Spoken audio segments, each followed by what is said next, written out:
Ani Bojo Kwe Kwe. It's Catherine from Moonstarlodge in Central Ontario, bringing you an Indigenous perspective on all things to do with divination. And I'm here with our weekly video for September 12th through the 18th. This is kind of an interesting one. I welcome you if this is your first time. This may not be the best example of the readings that I do because this is kind of mind-blowing for me, this particular reading. We are just past the full moon of setting sun woman.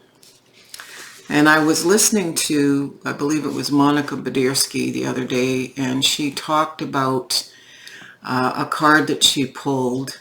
I think it was the King of Pentacles, or that equivalent.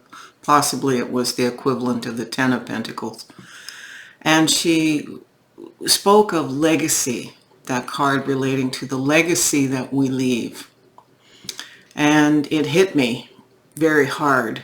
In a good way, because I realized that setting sun woman, as I have spoken of her to you now several times, is very much about looking after the needs, harvesting, getting ready for the next 7 generations. It's very much about her legacy as well, and it got me thinking about, what is my legacy, and what is the legacy of this lodge as we, it's not just the season that's moving into autumn, but, I'm moving into the autumn of my life and the legacy. And that just really profoundly changed, morphed my perspective on the importance of setting sun woman. Because the next grandmother weaves the web, grandmother spider woman. It's about the interconnectivity of all things, all plants, all totems, the rocks, the earth, everything. I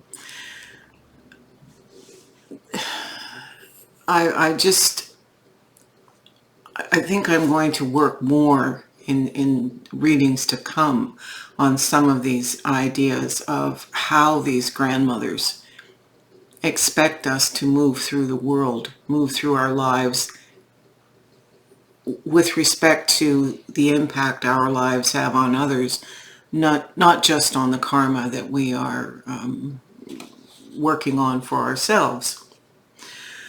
So the next new moon of Weaves the Web is September 25th. So we're not that far away. We're still in third quarter of setting sun woman, of course, but I don't rush ahead. I'm not rushing us into Weaves the Web by all means. We're now looking at things that need to shift.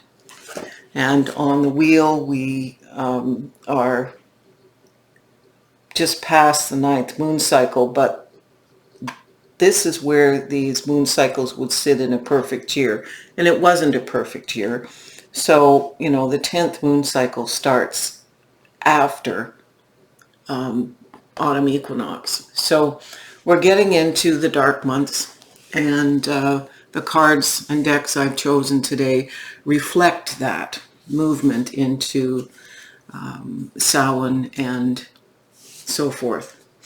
So what I'm going to do now is have Brian flip the camera down to show you the decks I'm using, and I want to speak of a new edition. So this week I'm back with the Marigold Tarot for the Ancestors, the Intuitive Night Goddess Tarot, which I don't think I've used before on camera, but I have used it a lot, the Reclaim Oracle, which I've had for a few months now, and it's a very highly touted, unusual 90 card deck in its 3rd printing. Very much a different deck from your typical oracle. I have the Magdalene Oracle on Mary Magdalene, Liminal Spirits Oracle by Laura Tempest Zakroff, and the Flowers of the Night oracle. Before I get into the reading, I want to point out that another deck I received by the same author as Liminal Spirits, this is Laura Tempest Zakroff, is Anatomy of a Witch oracle, cards for the body, mind, and spirit. And it has a book that's that comes with it. You have to buy the book separately. There is a book in here, but this is the full-size book is much more in-depth. I was impressed with that. I'm impressed with these cards by Laura Tempest Zakroff, and I just wanted to show you those because I think I'm going to do an unboxing. So let's move these cards. There are these boxes, so you can see the cards that are chosen.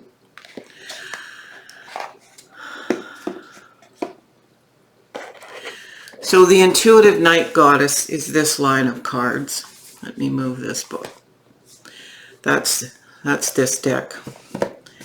And the Reclaim Oracle is here. The Marigold Tarot is here for 2 ancestor cards. Liminal Spirits is here. 2 Magdalene cards. And the Flowers of the Night is here. So that's our layout. And I'm going to start the story that Spirit is telling me to share with you here with these 7 tarot cards. So they all came out upright. That's odd, but that's what happened. Well shuffled. Every deck was well shuffled. And I've been using these at night for myself this past week, so it's quite interesting. We start with Temperance. And Temperance is the alchemist. She is about taking base materials. Sometimes pictures depict her pouring water into flame. Sometimes it's 2 kinds of water. But it's very much here about balance. In this case, she's actually not pouring. She's using energy coming out of her hands into these 2 chalices sitting on these lit columns. This takes the magician and ramps it up a notch. So this is the significator card, and where I normally like to tell the story and then come back and interweave these cards.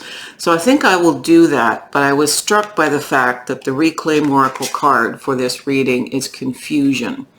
And that would certainly interrupt the beautiful alchemy, the alchemizing of what's happening this week. But I'll come back to that. So we go from Temperance here, the creation. You're creating something new from things which are known in your life to things which are unknown. Emerald Lagasse, the chef, would say you're kicking it up a notch, way higher than what you're experiencing. So you're taking your experience, your gifts, your skills, and synchronicities, things that are there in the universe, and you're creating something new. And apparently you are going to have a joyful time of it, because this is the co-creation with friends and allies. Here's your 3 cups here, similar to these cups, and you are making something joyful and something that's involving community. Another aspect of this is a huge triumphal success.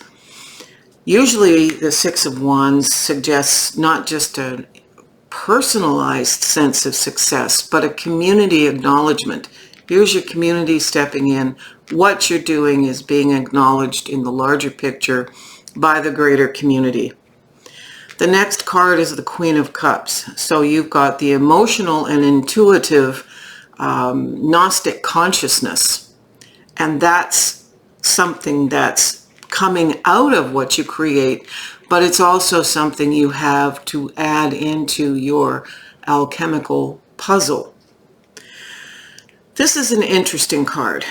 This is from the major arcana, and it's called Reclamation. In a normal deck, this would be the Devil card. But this card in this deck, this Intuitive Night Tarot, sees this as a woman with her foot in two different places, and it signifies the as above, so below. It's making sure that you're bringing all of yourself to the table, seeing what needs to change in order for the alchemy to make its highest impact. So that's very interesting. You need strength. You have strength to do all of this. The shadow work, the reinterpretation of yourself, and making sure that you're not bringing confusion. Confusion, I think, is the card that connects very highly here. And what do you end up at the end? The Nine of Cups. You have it all. It's perfection. And it's involving all your gifts. It's emotional balance. It's having it all. So let's look at how these other aspects are interpreted. So I spoke of the confusion. Confusion will shut down what's happening here. Confusion in this deck is the concept that when you don't know where you're coming from or who you are confused to the part of you that's bringing this all on. You don't start if you don't know. And it has to do with shutting down. It has to do with not acknowledging what your heart wants. So if you tell your heart no, it goes quiet. So don't bring confusion. Acknowledge the confusion. Remind yourself, yeah, I'm scared. I'm scared of this new success. I'm scared of the changes that this might bring. But by all means, deal with it right away and get on with it. Bring your strength, okay? And the reclamation here. Now, what's interesting is the King of Wands, when you look at positional representations, our King of Wands is handing a rose to this person who feels divided by confusion. And of course, we know the King of Wands is the epitome of the power of passion and spirit. So please know that the ancestors are giving you the fire in the belly, the passion, the spirit, and the direction, because he has his poop together here, this king. He always does. So he's handing a rose to you in order for you to move. And what's interesting is the next card is the beginning of that suit, the Ace of Wands, and it's pointing in the new direction you're going. From this new beginning that the Ace of Wands suggests, it's right above the Six of Wands, which means success. So it says that the new beginning brings success. This card is an interesting, I wouldn't call it a warning. It's part of this reclamation sense, and it's part of the temperance and alchemy. Mushrooms are acknowledged by biologists as neither flora nor fauna, neither animal nor plant. They are entities unto themselves. Cosmologists looking in space at so-called alien life look for things like fungi because they represent living entities which create new life out of the detritus and decay that's left behind from other things. The message of mushrooms here is, unless you know what you're doing, walking through the forest gathering mushrooms, you don't know which one is going to make you high and see into shamanic realms. You don't know which one's going to go well with your steak. And you may not know which ones will kill you just by sniffing the spores. This requires attention to the details of what you're manifesting here. Don't get caught up in some kind of tsunami energy wave that makes you batshit crazy. I felt that way after the full moon yesterday. I was doing well Friday into Saturday, and then I told a friend yesterday that I could have bit the head off a raccoon. I obviously wouldn't do that, but it felt very uncomfortable because I'm Pisces, and the Neptune influence is about washing away our boundaries, and the energies in the house were very odd. My cat was scared yesterday and hid for the first time in her life. It was, you never know. You never know. So it requires discernment. What is working with you? What is not working with you? This is what you need to reclaim. This is what you need to reclaim, or why you need to reclaim it is the beginning here. So we have the two Mary Magdalene cards. We have divine order, okay, and we have liberation. The fact that this is happening, divine order says to me that it's karmic in nature. So you are taking it up a notch, all right. You are taking it to the next level of your journey. This could feel overwhelming, but what they want you to know is it's liberating.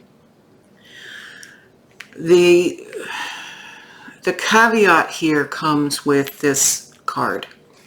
What you need is clarity. Clarity so you know what's working with you and what's working against you in the dark. Maybe it's your own mind and anxiety that's poisoning what you're creating if you let it. But clarity is represented here by the sea moonflower.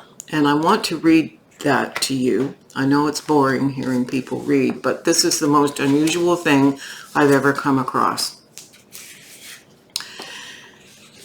The sea moonflower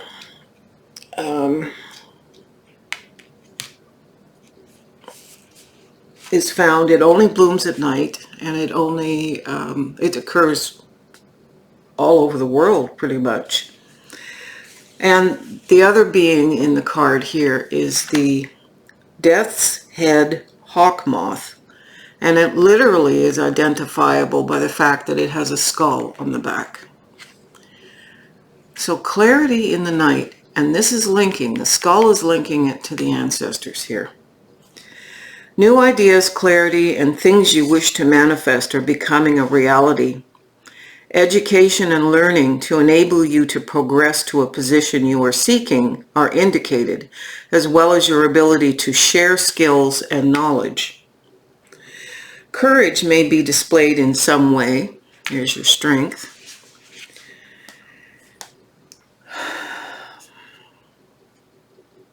Courage may be displayed in some way and enable a shift in self-esteem, which is very much needed.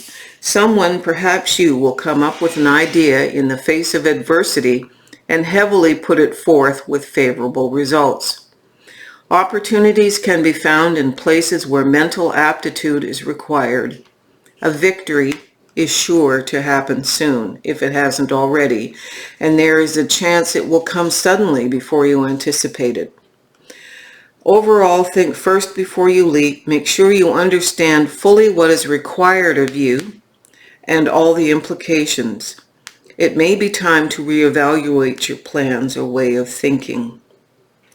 So the key words with this card are clarity, education, mental strength, intellect, triumph, and comprehension. You can flip the camera, Brian.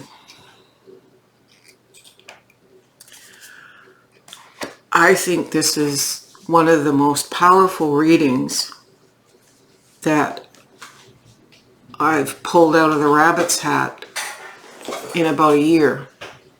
There have been some doozies and have been some very beautiful readings. But I feel at a very core level that this represents a shift for a number of my friends. And I'm not going to name them here. And this, of course, is a reading that may not, it doesn't hit every person that watches this, but it is a collective reading. So when I ask Spirit to bring me information, it's from the point of view, please excuse the dog having a woof.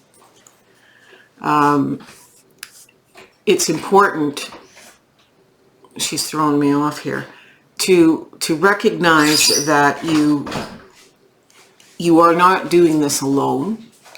You are making a life change that could be change of house, change of partner, change of job, but you really are working in divine order. You have some pretty powerful beings. We doused how many ancestor cards, and there were two. Two of the Mary Magdalene. I've not used that in a reading before, I just received it. But I'm a very avid follower of Mary Magdalene. Going back to the Megan Watterson books on Mary Magdalene, bringing out the lost Gnostic Gospels, and also the deck that, it was a goddess deck that Megan Watterson did for Hay House, and Mary Magdalene's on the cover. I have received information from, spiritually, from who I understand to be Mary Magdalene. And a lot of what historically has been written about her denigrates her and diminishes her on purpose by patriarchal and religious bodies, which had no business doing that. But she has risen out of it, and 2 centuries later is able to bring her authentic story through. So, you know, she dealt with adversity, and I think that's the message that she brings here. Whatever you are confused about within yourself, don't let that stop you from whatever this incredibly intense and beautiful thing. This is the part of the legacy I spoke of. This is your legacy. This is what you leave in terms of the stories to be told about you for the next 7 generations. This is the gift that we have a chance to bring to fruition with the magic of our capacity for alchemy. So, Miigwech, I thank you for staying with me through this lengthy reading, and if you liked it, please give it a thumbs up. It touches my heart when you do, and leave a comment. I answer everybody, and throw me a coffee at the bottom. I have to have coffee to get through these readings, and enjoy this 3rd quarter. See what you harvest. Aho.